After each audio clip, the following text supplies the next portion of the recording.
నా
పేరు అమరామోహన్ రావు.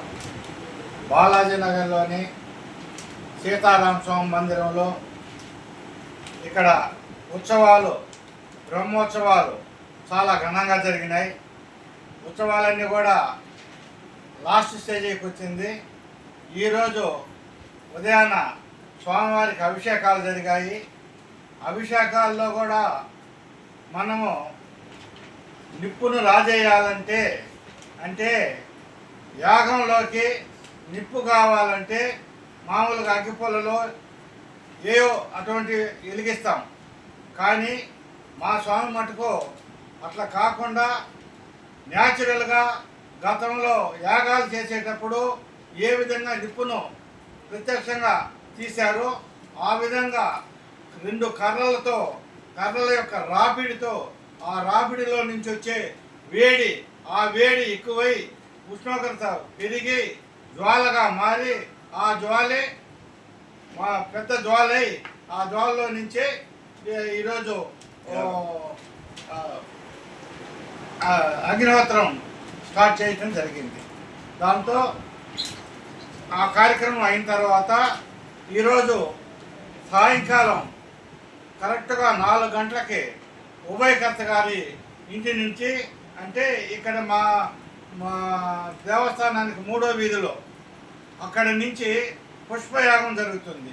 ఆ పుష్పయాగం కూడా సుమారు వచ్చిన ఎంతమంది భక్తులు వస్తారో వాళ్ళందరికీ పూల బుట్టలు ఇచ్చి అక్కడి నుంచి రాజ లాంఛనాలతో, అంటే నవరత్న కిరీటము, పచ్చల పిడివాకు, బాకు, ఇళ్ళ నంబులు, ఇవన్నీ రాజముద్రిక, ఇవన్నీ కూడా అక్కడి నుంచి నేరుగా కళ్యాణ మండపానికి, వాకాటి నరసయ్య కళ్యాణ మండపానికి రావటం జరుగుతుంది. ఆ పురవీధుల్లో ఈ భక్తులంతా బుట్టలు ఎత్తుకొని, పూల బుట్టలు ఎత్తుకొని, రాజలాంఛనాలు తీసుకొని ఇక్కడికి వచ్చిన తర్వాత ఇక్కడ కరెక్ట్గా 5:30 కల్లా రావణ యుద్ధం జరుగుతుంది. రావణ యుద్ధం అంటే రాష్ట్రంలోనే ఎక్కడా జరగల.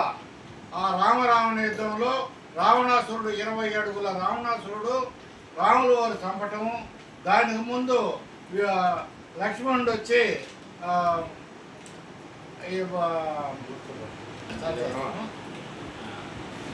అరే దానికి ముందు ఏం జరుగుతుందంటే లక్ష్మణుడు ఇంద్రజిత్తుతో యుద్ధం చేస్తాడు. ఇంద్రజిత్తు మాయా ఇంద్రజిత్తు, ఆయన ఇక్కడ ఉంటాడు, అక్కడ పోతాడు, అక్కడి నుంచి ఇంకో చోట పోతాడు.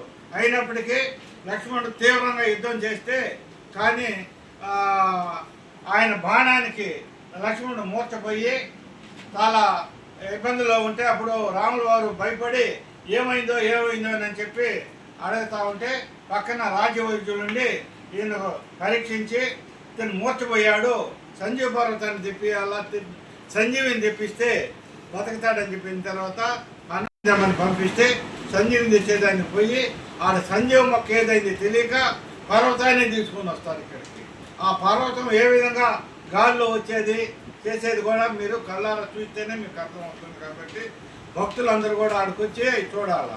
అదైన తర్వాత వెంటనే పట్టాభిషేకం, స్వామివారికి పట్టాభిషేకం కరెక్ట్గా 7 గంటలకు పట్టాభిషేకం స్టార్ట్ అవుతుంది.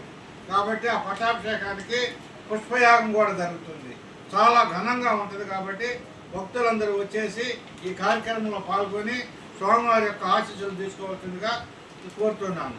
జై శ్రీరామ్.